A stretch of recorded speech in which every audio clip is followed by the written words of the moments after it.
사자를 너보다 앞서 보내어라는 제목으로 은혜를 나누고자 합니다. 이스라엘 백성들이 시내산 밑에 도착해서 진을 쳤습니다. 하나님께서는 모세에게 너는 시내산 위로 올라오라 하십니다. 모세는 하나님의 부르심에 따라 시내산으로 올라갔는데 그 시내산에서 지낸 기간이 40일입니다. 모세는 시내산으로 올라가면서 얼마 후에 내려올 것이다 언급하지 않고 시내산에 올라갔습니다. 시내산에 올라간 지 여러 날이 지났습니다. 이스라엘 백성들은 불안한 겁니다. 모세, 이 지도자가 안 보이니 걱정이 된 저들 아론을 찾아갑니다. 아론에게 모세가 시내산에 올라간 지가 이렇게 오래되었습니다. 시내산은 먹을 것, 마실 것이 없는데 생사를 알 수 없습니다. 우리를 이곳까지 인도해 주신 하나님의 형상을 만듭시다. 그런 겁니다. 아론은 저들이 가지고 온 금을 가지고 금 송아지를 만들었습니다. 산 아래에서는 금 송아지 우상을 만들고 있었고 산 위에서는 하나님께서 모세에게 두 돌판의 계명을 주셨습니다. 그 어떤 우상, 형상 만들지 마라, 절하지 마라, 섬기지 말라였습니다. 그런데 산 밑 이스라엘 백성들은 금 송아지를 만들고서는 우리를 애굽에서 인도하신 하나님이다 라고 하면서 애굽인들이 하던 대로 우상에게 절하고 춤추고 경배하고 있었던 겁니다. 하나님께서는 모세에게 너 산 안으로 아래로 내려가라. 그리고 저렇게 부패한 것들은 내가 전멸을 시켜야겠다. 다 정리해버리고 너로 하여금 새 민족을 세우겠다라고 하십니다. 이때 모세는 하나님께 간절히 간구합니다. 하나님, 여기서 저들을 멸하시면 애굽인들이 이방 족속들이 뭐라고 하겠습니까? 하나님께서 자기 백성을 산에서 죽이시려고 애굽에서 나오게 하였다라면서 하나님을 조롱할 것입니다. 하나님, 저들을 용서해 주십시오. 저들을 버리지 말아 주십시오. 하나님께서는 모세의 간구를 들으시고는 뜻을 돌이키십니다. 하나님께서 모세에게 말씀하십니다. 자, 여기서 떠나라. 내가 너희에게 약속한 땅으로 가라. 그 내용이 오늘 여러분들에게 읽어드린 출애굽기 33장 1절 2절입니다. 이 시내산 밑에서 금 송아지를 만드는 죄를 범했지만 금 송아지에게 절을 하고 경배하는 죄를 범했지만은 모세의 간구를 듣고는 용서해 주시겠다고 하면서 가나안으로 올라가라는 겁니다. 아브라함과 이삭과 야곱에게 약속했던 가나안 땅을 너희에게 주겠다라는 겁니다. 하나님께서는 너희들 앞에 사자도 보내주겠다고 하십니다. 사자를 보내서 가나안, 아모리, 헷, 브리스, 시, 여부스 이 족속들을 다 쫓아내 주겠다는 것입니다. 자, 가나안 땅 이제 너희들 것이야. 적과 꿀이 오르는 그 땅 너희에게 줄 것이야. 너희는 승리자야. 너희 앞에 있는 적들 다 내가 제거해 주마. 그렇게 말씀하신 거예요. 그러면서 하나님께서 이렇게 말씀하십니다. 읽어드린 말씀 출애굽기 33장 3절에 보면 그런데 나는 너희와 함께 올라가지 아니하리니 그랬어요. 이 적과 꿀이 흐르는 땅 너희에게 줄게. 가나안 원주민들 물리치게 해주겠어. 승리의 영광 너희에게 주마. 그런데 나는 너희와 같이 가지 않겠어. 너희와 함께 하지 않겠어. 너희들만 가. 내 사자를 보내서 문제 다 정리해주고 걸지적거리는 것들 다 처리해주고 승리해주지. 그러나 너희와 함께하지는 않겠다.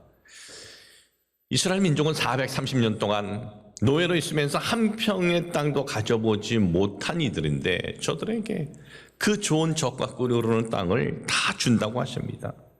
노예했던 저들 앞에 있는 용사들, 족속들 다 처리해 주신다고 하십니다.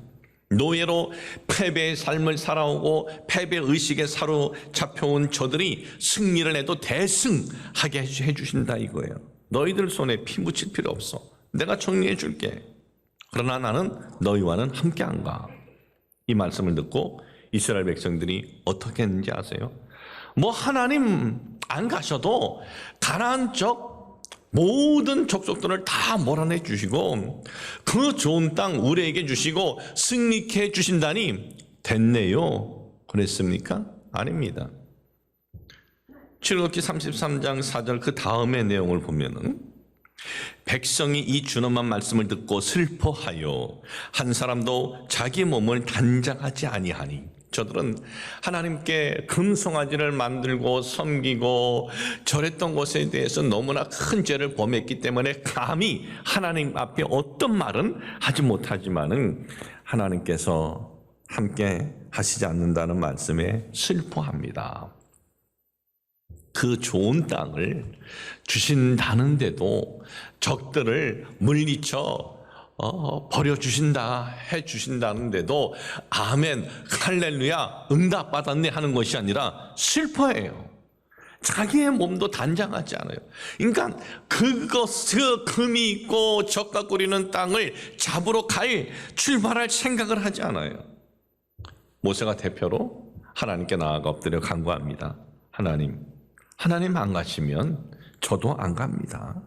아니 하나님 안 가시면 가나안 땅에 무슨 소용이 있으며 하나님 안 가시면 승리가 무슨 소용이 있습니까?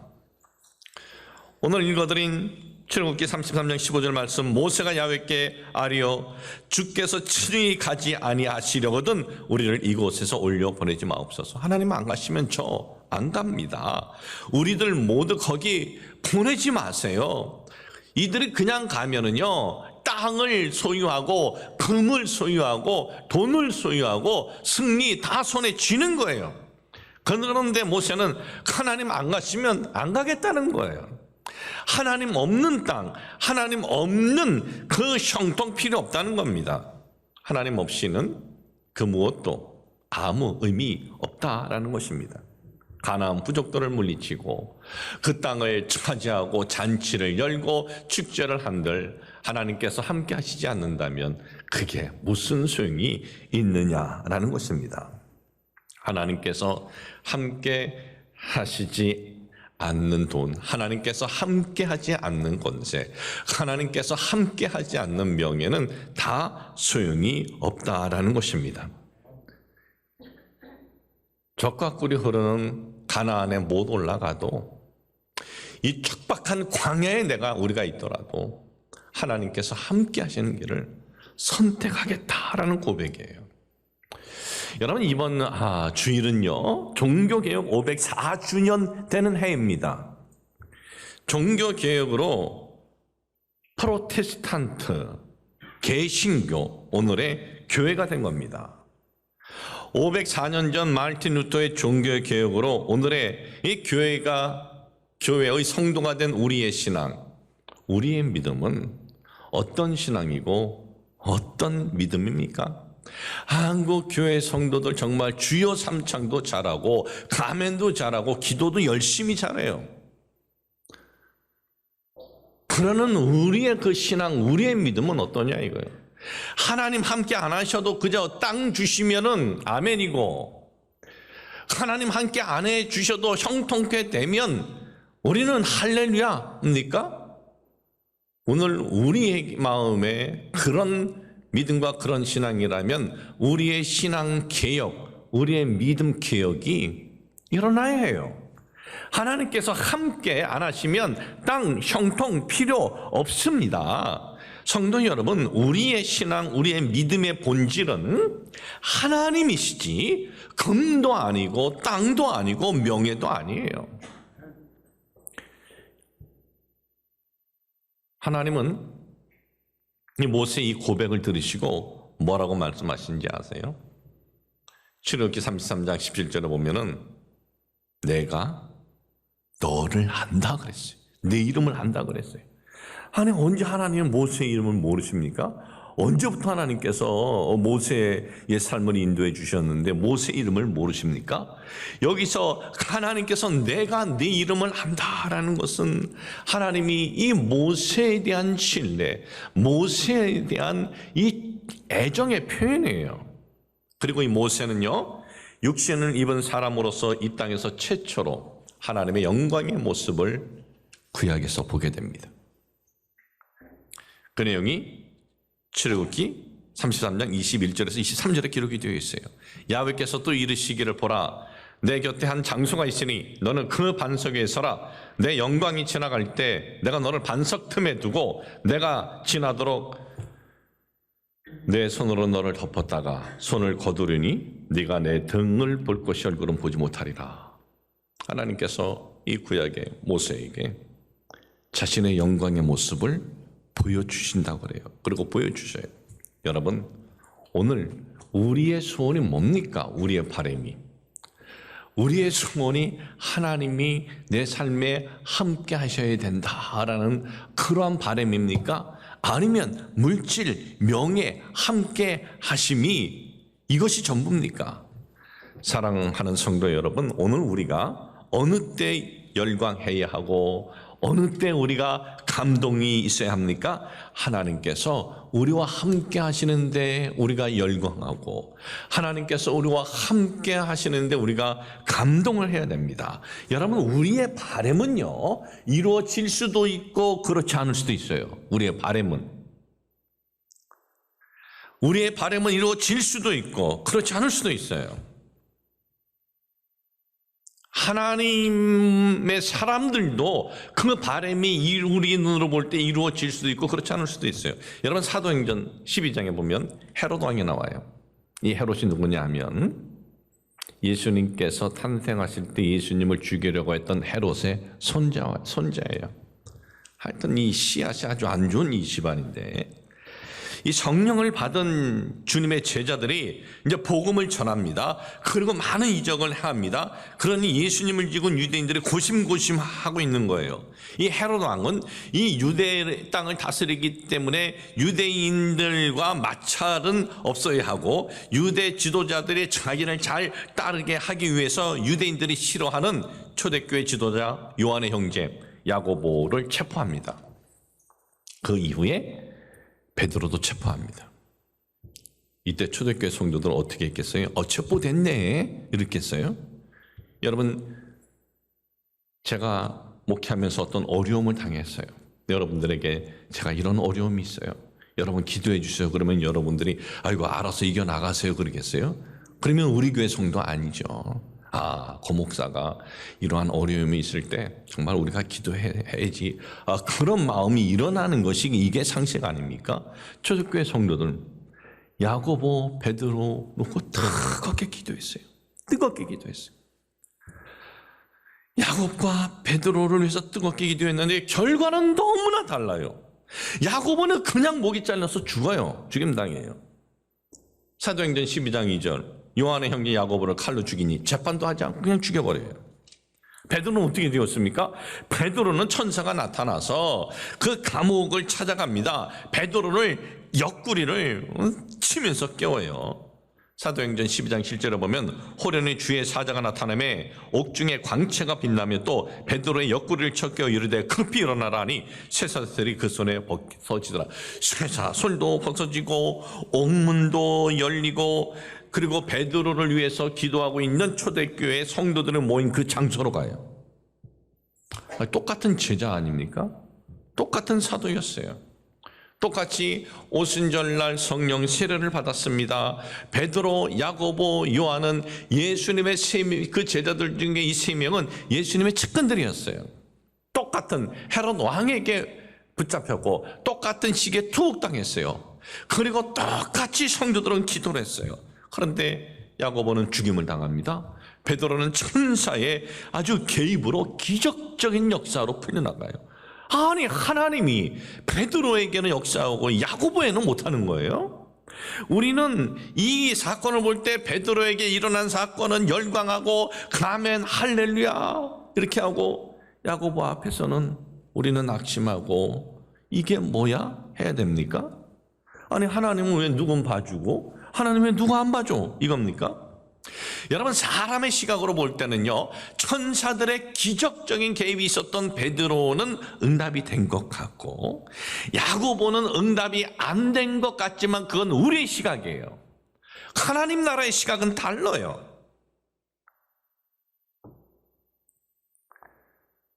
이 베드로, 이 야고보, 이 부분을 놓고 제가 오늘 새벽에 이 야고보에 대해서 이렇게 좀 봤어요. 야고보에 대해서 찾아봤어요. 이 베드로는 온갖 좀 더 고생을 하고 있어도 되기에, 베드로 너는 나를 3번이나 부인하고 너는 저주한 것도 있고 너는 좀 더 고생을 하고 핍박을 당하면서 복음을 전해야 되기 때문에 하나님께서 그 시간에 그를 그 기적으로 빼낸 것이 아닌가, 그런 마음이 들고, 또 야고보는 너는 그만큼 불같이 내 뜻에 맞춰서 사역했으면 됐어. 이제 나와 같이 있자라고 하신 것이 아닌가, 그런 생각이 드는 게, 이 야고보는요 폭발적인 성격의 소유자입니다. 베드로는 어떻게 보면 비교가 안 돼요. 베드로는 뭐 말고의 귀를 칼로 내렸지만은 이 야고보는 어떤 외침을 부르짖음을 한지 아세요? 누가복음 9장에 보면은 예수님이 이제 복음을 전하고 제자들과 복음을 전했습니다. 팔레스타인 땅은 뭐 먼지가 일어나고 복음을 전하면서 얼마나 피곤하고 힘들었는지 모릅니다. 사마리아인들에게 좀 쉴 곳 좀 달라 그랬어요. 근데 그들이 거절당해요. 그때 야고보가 뭐라 그랬는지 아세요? 주여, 하늘에서 불이 내려서 저것들 다 죽여버립시다 그랬어요. 사마리아 그 사람들 다 죽여버리자 이거예요. 하늘에서 불이 내려와서. 이게 얼마나 참 폭발적인 성격입니까? 그래서 예수님께서 이들에겐 특별한 별명도 줬어요. 우리의 아들이라, 그런 별명도 줬어요. 참 이런 폭발적인 아주 성격을 가진 이 야고보, 성령 세례를 받아요. 성령 세례 받고 난 다음에 사도행전 보면은 어떤 일이 일어났냐, 사도행전 8장에 보니까 이 야고보가 주님, 하늘에서 불이 내려와서 저걸 다 죽입시다 한 그 지역을 가요. 그 지역에서 복음을 전해요. 메시지를 외쳐요. 저들의 영혼을 바라보면서 하나님께서는 이 야고보를 보면서, 그래, 성령 받고 정말 네 마음에 얼마나 분이 일어났으면 네가 저것들 다 불로 죽이자고 했겠느냐. 그런데 그들에게 복음을 전하는 이 야고보를 보면서, 그래, 됐어, 이제 너는 내 영광 가운데 함께 있자. 우리는 볼 때 좀 더 오래 있는 것이 할렐루야고 아멘이고, 일찍 하나님 앞에 가면은 이건 잘못된 것으로 생각하는데, 이것은 우리의 시각이고 하나님이 보시는 시각은 다르다 이거야. 하늘나라의 시각은. 사도행전 2장에 보면은 베드로가 처음 설교한 게 나오고, 3장에 보면 두 번째 설교한 게 나와요. 첫 설교할 때 3,000명이 회개합니다.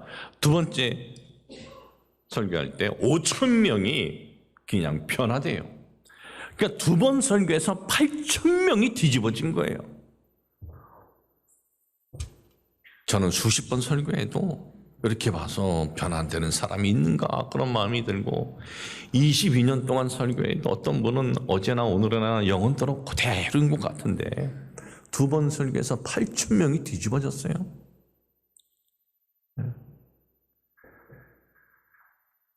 사도행전 7장에 보면 스데반이 설교해요.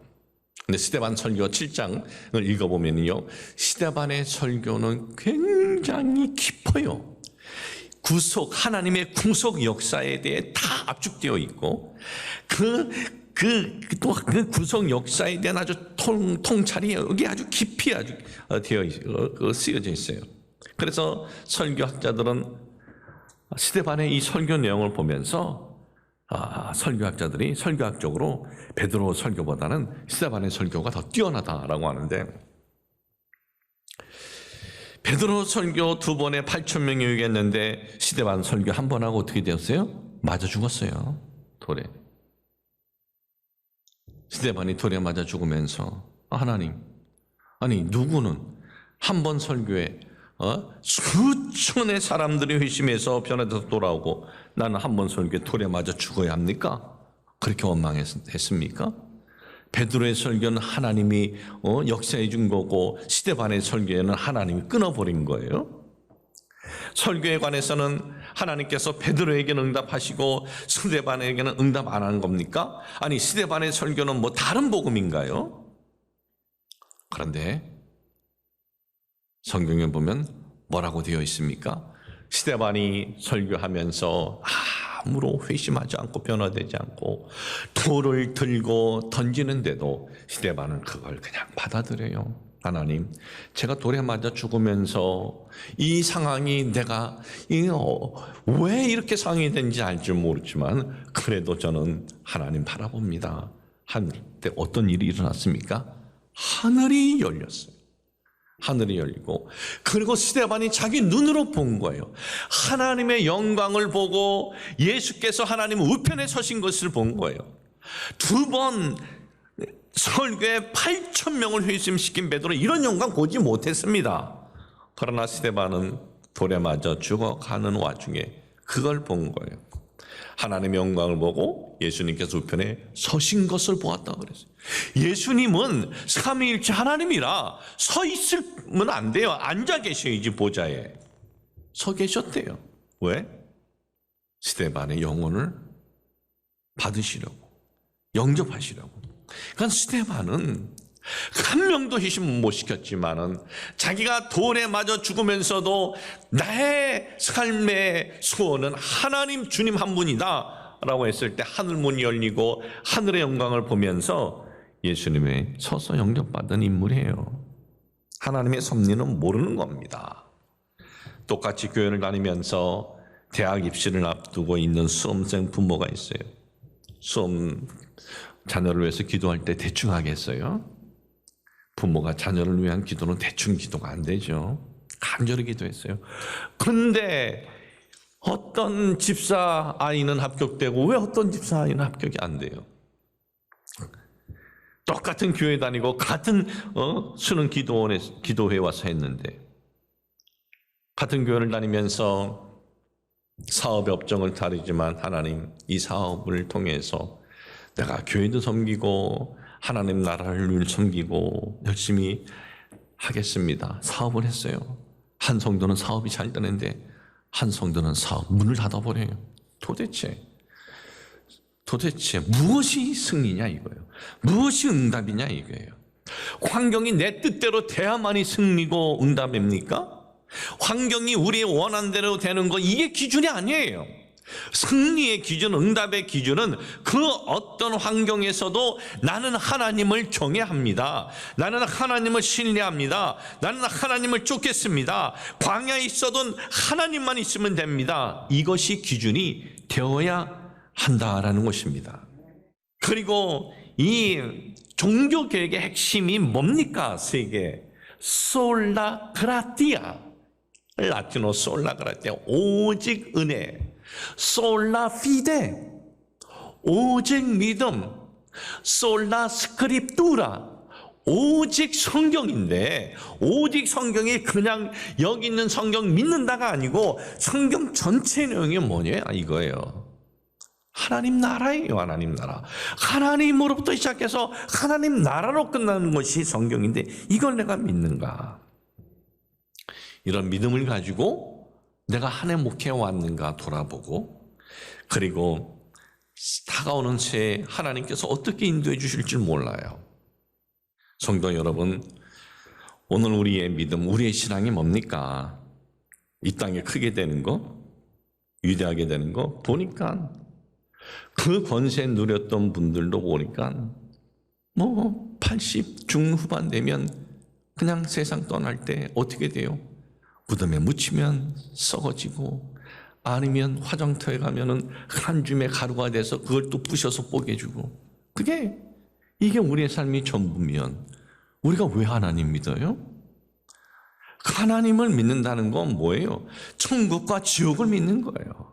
여러분, 우리의 바람대로 되는 것, 되지 않은 것, 이게 신앙의 기준이 아닙니다. 우리의 신앙의 기준은 하나님이시고, 우리의 신앙의 기준은 하나님 나라가 돼야 돼요. 하나님 함께 안 하시면 가나안 땅 승리 다 필요 없어요. 우리는 이번 다니엘 기도성회 때 이 부분이 회복돼야, 그래야 예수 믿는 거예요. 이 부분이 회복돼야. 이거 놓치면 예수 믿는 척하는 것일 수도 있어요. 오늘 예배 드리면서 여러분들이 이 부분을 놓쳤으면 다시 이거를 붙잡으시길 주님의 이름으로 축복을 합니다.